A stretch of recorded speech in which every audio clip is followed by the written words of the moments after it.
Hi, I'm Boston University's Program on Professional Fundraising Director. Here today, I'm joined by a good friend, an annual fund expert, and all-around great person, Teresa Lee.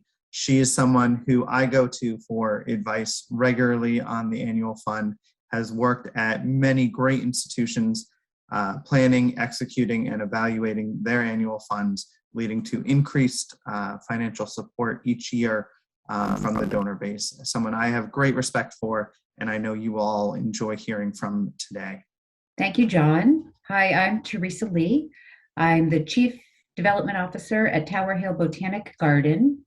And prior to that, I spent 25 years in higher education leading large and small annual giving shops. And for 3.5 years was a consultant and helped many nonprofits with their annual giving challenges. Teresa, I'm hoping you can set the context for us a little bit. Describe for us the annual fund and the work that you're trying to accomplish through the annual fund. Annual giving is current use money that all organizations need to operate. And every year, leaders often say we need more and more. And the way that I approach annual giving is to carefully evaluate what we're doing to find out if it's effective, and to use analytics, data analytics, to set future goals so that we have a realistic view of who is giving to us, how we can increase giving, how we can offer more for donors to come in and enjoy giving to our organizations through proper stewardship. So I like to set the context to start with by analysis. So looking at your data. So if you're keeping good data, then that leads to your ability to analyze data to help you set goals. Probably the most important goal, beyond, of course, dollars and donors, is retaining the donors that you have. And to retain the donors that you have, you need to operate good, proper stewardship. So you need to be thinking about donor loyalty and recognizing that, leadership donors and how you're treating them, but also demonstrating to all donors the impact of their giving. So analytics is foundational to helping you set up your program, your marketing program for the year. Your marketing program for the year should be done in a planful way across the organization and across the full year, and taking into consideration all of the different marketing channels that are available to you. And you should be current on all of the marketing channels that are available to you, including newer channels, text, social media, things like that. Of course, the traditional channels of direct mail and email are available to us, but more and more nonprofits are using video to reach donors.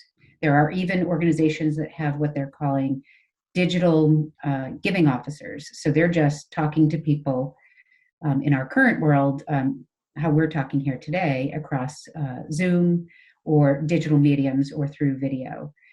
So we have to stay current on how we engage people, and we have to be looking at all available channels and evaluating their effectiveness and their return on investment. The other piece of annual giving that's so important is staffing. Do you have the right people in the right seats, doing the right sets of things? Often we get into a rut that we always have to have. And the annual giving is something that is changing all the time because of the marketing channels that are available to us. So I like to hire people that can adapt with the channels that we have available to us. And so we're now looking at things like using a tool called ThankView to both thank and solicit donors, text to give, not necessarily text to give as we know it, like in a big stadium, hit this button, but communicating by text with donors and finding out what channel they want to talk to you with, and then figuring out what's the easiest way for them to give. And texting sometimes is the answer there. So your marketing plan has to be inclusive of all the ways that donors can possibly give. And then the stewardship plan has to be thoughtful too. You need to segment your donor base based on how they give, Are they loyal donors? You need to recognize that. Or are they leadership donors who give it a certain amount or above? And then for your staffing, you need to create a culture of sustainability and annual giving, both on your staffing level and on your donor level. And what do I mean by that? So many times we're so busy putting out fires on a daily basis, we're not really solving problems.